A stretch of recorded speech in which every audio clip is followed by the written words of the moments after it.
Hello and welcome to another episode of Discover with Spinetti. Today is Monday the 12th, and it is currently 8:27 p.m. Today is the podcast number 26 on the lives that I've been doing for the past 26 days. And today we're talking about risk taking. Choose your poison. And it's the art of risk taking. It's actually quite exciting because a lot of us are afraid to take risks because of the inherent things that could happen when we take risks. And a lot of us don't want to tread that. But what we don't know is that we are taking a risk by not taking the risk. We're risking not living up to our potential. As the comedian Milton Berle or Burley used to say, if opportunity doesn't knock, build a door.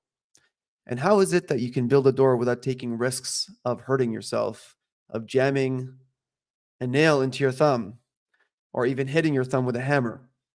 Whatever it is, there's always a risk. In order for you to build an opportunity, you have to build the door. There are four key areas that are essential to long-term career success. In order for you to actually succeed in your careers, there are four things that you have to do, which is pretty common sense, but as we know, common sense is not very common.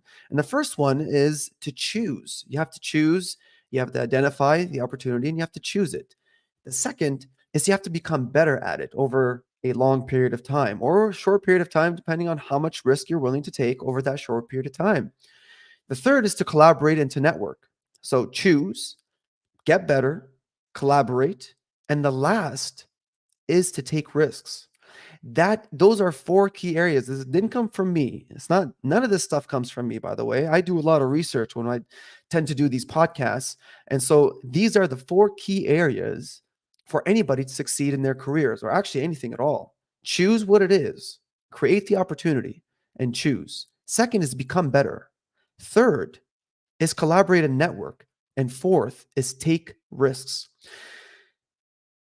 So taking risks causes you to improve yourself. A lot of people see risks as something that is very bad. It's that something's not really good. Risk seems to be a kind of like a secondary F word. And people are like, oh, risk? No, I can't take risks. I'm not a gambler. That's not what it is. Taking a risk means that you are willing to move forward in a direction that you're not familiar with. Now, whether or not you're moving forward in a direction that you're not familiar with, you're actually still taking that risk. It's they say that if you have a plan, then you are actually heading in your own direction. But if you don't have a plan, you're heading in the direction of someone else that has the plan. So it's either someone else has a plan for you or you have a plan for yourself. So either way, you're taking a risk. Either you're taking it for yourself or you're taking it for someone else. It's really important to understand that security doesn't actually exist. Security is a very false statement. Whether you are actually going to work or whether you are, staying at home, whether you're studying, whatever you're doing, security doesn't actually exist because whatever activity you're doing, there is an inherent risk in you failing in that thing that you're doing on a daily basis. But you have two advantages in taking a risk. One is you can pick your own poison. And the second is that you get stronger over time. Whether you do something intentionally or you don't do something intentionally, you do something unintentionally, you get stronger over time. And that is the essence of embracing risk. Most of us don't take risks because most of us are very fear we're very averse to fear, averse to risk. We're very risk averse. And so because we're risk averse, we've grown up with this mentality that only the smart people take risks and only the smart people can succeed. And we have this mindset that is the opposite of a growth mindset, which is what Carol Dweck calls a fixed mindset. Now, there's a very simple experiment that's been done with kids, and it's actually really cool. They took a group of kids, very simple experiment. They took a group of kids and they split them into two groups. The first group and the second group, they both gave them an easy test for them to perform. They performed it. Now, one group, and this is the only difference between the two groups. In one group, they praised them and said, wow, you're very smart. The second group, they said, wow, you put in a lot of effort. Good job on the effort. That is the only difference. One is they praised smartness, intelligence, inherent talent. The other is praised them based on effort. Then they gave them a very hard test, basically a test that no one can solve. And the group that came out, okay, so the smart group, and the effort group, then were put into two separate rooms, and they were given an easy test. So easy test, they were praised smart with one group, and they were praised with effort in the other group. Then they were given a hard test, both of them, and then they were given an easy test, the same level of difficulty as the first one. Now, here's the really interesting thing. The group the group that came from the smart praised group, they did 25% less than the group that were praised based on effort. The group that were praised based on effort, they did 25% better. Now, let's put this into perspective. If the baseline is 1, that means that the group that came out from the easy test and that were praised with being smart came out with 0.75. That's 25% less than the baseline. The ones that came out from the effort group, that ones that did the easy test, came out with 1.25. That's almost twice as good as the other group. The effort group did twice as better or twice as good as the smart praised group. What does that tell you? And that's only from one test. Now, if you compound that over many tests, over many years, you can see the stark difference that could happen between people that are praised based on effort and people that are praised based on being smart, being inherently talented, or because they believe that they are smart or they believe that they are not smart.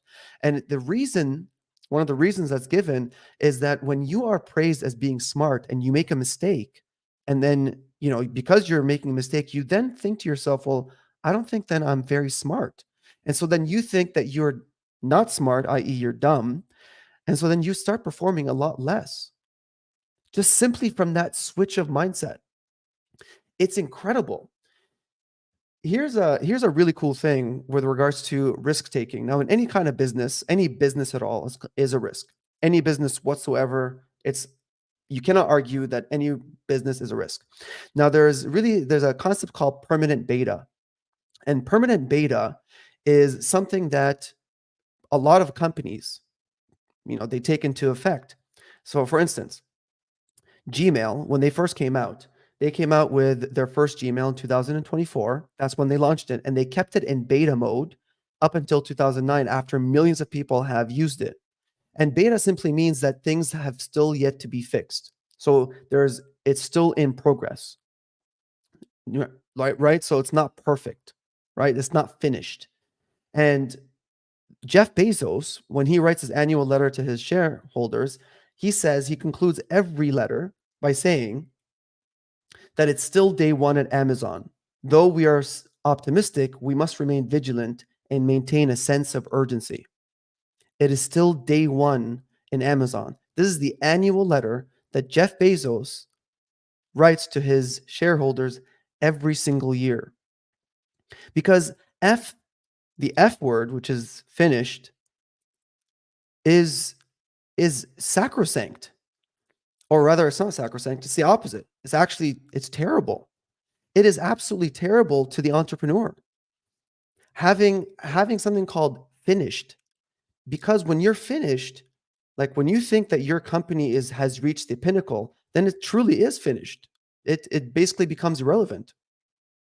Now, how is it that you can how is it that you can take proper risk? How can you take proper risk for your business, for your life? There is actually a step-by-step process, and it's outlined like this. Take any sheet of paper and then write down 10 or 20 goals that you have in mind that you want to achieve. Let's say, for instance, in this year, which is you have 10 months left. So write 20 goals down and then write them down on a sheet of paper. And you have to write them down in the finished sense, such as I weigh this much, I make this much, I bought this house, I drive such and such car. Whatever it is, write it in the present tense as if you've actually achieved it. So you're tricking your brain. After you've done that, then go deep. And the way that studies have shown in terms of going deep is to turn off all your electronics and all the distractions and turn off Wi Fi and turn off your TV and then go into a deep state of reflection and just look at that list and then go to sleep. Once you wake up, look at that list again.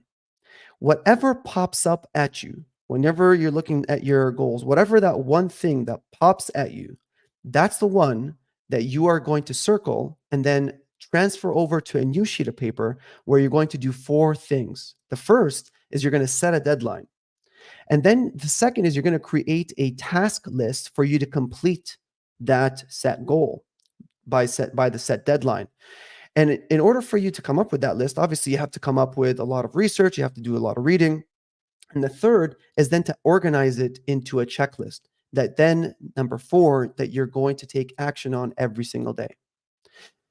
So the first thing is, in order for you to mitigate your risk, in order for you to take proper risk, right? Because when you take a risk that is not quote unquote calculated, then you don't feel very comfortable because you haven't actually thought about it. A non-calculated risk simply just means a reactive risk or a reactive action. It's not a proactive one. You haven't actually thought about it. You haven't researched it. So this is the proper way to mitigate your risk. I'm going to repeat it. So the first thing is that you want to write down 10 to 20 goals that you want to achieve in the next year or two. And then what you do is that you go into a deep think mode, which means that you turn off all the electronics and then you basically meditate. We call this manifesting. You meditate on these goals. Then you go to sleep. Then you wake up. The first thing that pops up at you after you do this exercise, that's the thing that you pick.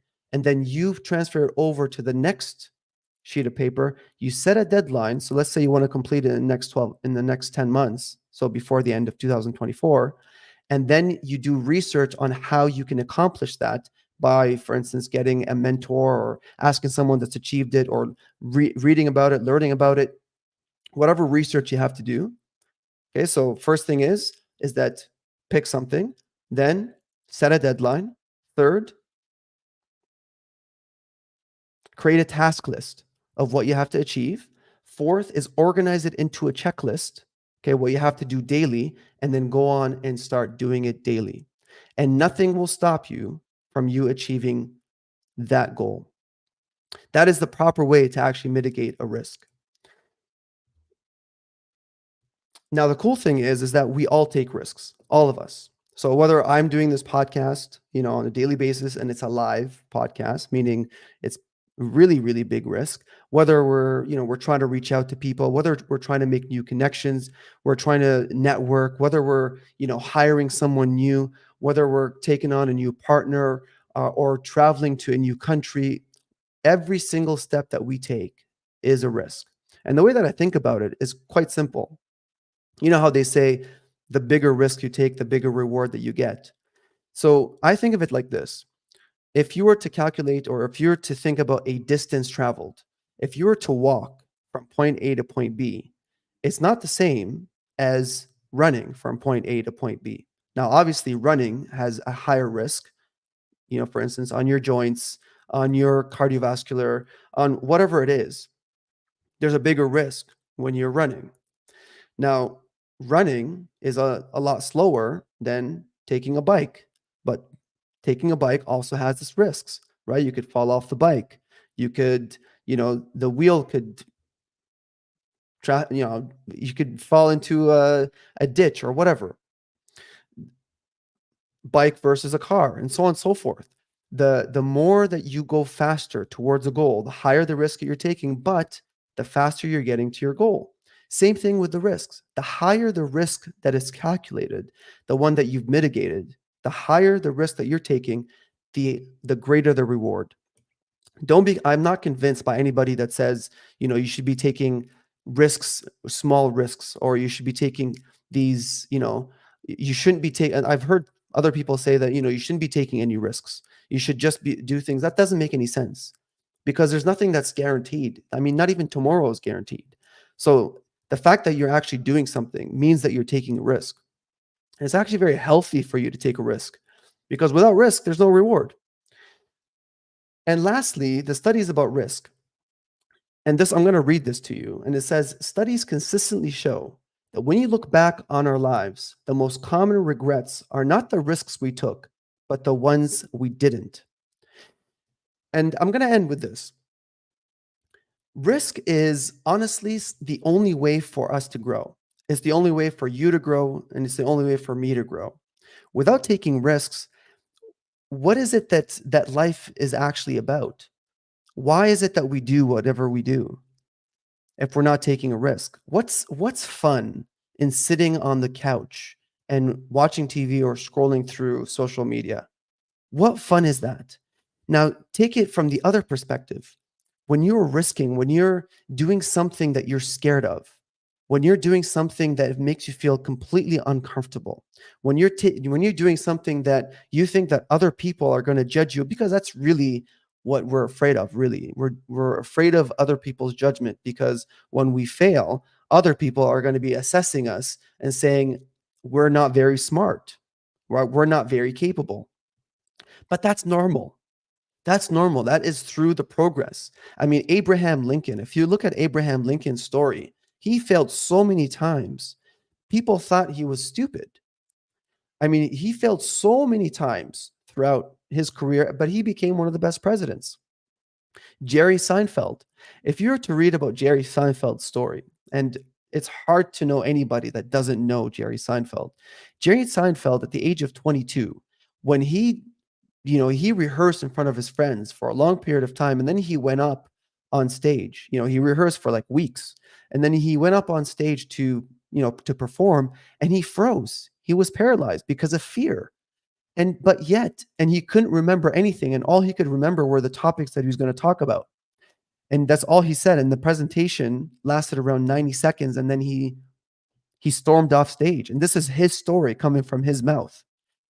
But yet now the reruns are worth billions of, just the reruns alone of his sitcom are worth billions of dollars.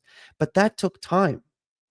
And there's an anecdote of him, actually Seinfeld, of him doing a comedy skit every single day. Right? I mean, that's what it takes in order for somebody to get better and better. It must be done daily. I always come back and say there's no such thing as working out 5 days a week or 4 days a week or 3 days a week. It just doesn't make any sense. Because if you're actually looking to maintain your body to a certain shape, and and obviously your body's connected to your mind, then you have to make it into a habit that is unbreakable. It becomes like breathing. It becomes like eating. It's something that you just have to do on a daily basis. And if you don't do it, you kind of feel lost. You kind of feel like there's something missing, that you haven't done something. And that's the only way for you to actually progress and become better. That's why I don't believe there's such thing as bad risk. There's no such thing as a risk that you shouldn't take, because any risk is going to make you look stupid in the beginning. There's no such thing as a risk that's not going to make you look stupid. Any risk will make you look dumb. But then as you progress and you become better and better, you're going to become smarter and smarter. And people are going to tune back in and be like, oh my goodness, this person became so much better. If you were to close your eyes right now and you were to imagine anybody that has started anything, you can imagine how crappy they were when they first started. And then you can now appreciate, after, the months and years of them failing over and over again, then you can appreciate all the successes that now they've come to accumulate because of all the failures. I always mention Michael Jordan. I mean, he's one of the guys I look up to all the time. He literally did not win for 7 years, but he kept going. 7 years he tried to win the championship every single year. He kept going up until the point where he started winning. But you have to understand that he accumulated so many failures that he figured out how to win. Don't get into this argument of, that he had to have proper teammates. Yes, of course. But I could also argue that without the failures, without him improving, then the management and whatever wouldn't be so motivated to find him the proper people so that he can actually win the championship. Nevertheless, I'm going to end this risk taking, this, picking your poison I'm going to end it with this thought. Risk is inevitable. Whether or not you decide to sit on the couch or whether or not you decide to go outside for a run, risk is inevitable. One day you're going to look back and you're going to say to yourself, either I'm glad I did and I took all these risks, or you're going to look back and say, I wish I took all those risks. Which one are you going to choose? Thank you for tuning in. Hope you enjoyed this one. Have yourself a wonderful night. Keep safe. And as always, keep smiling.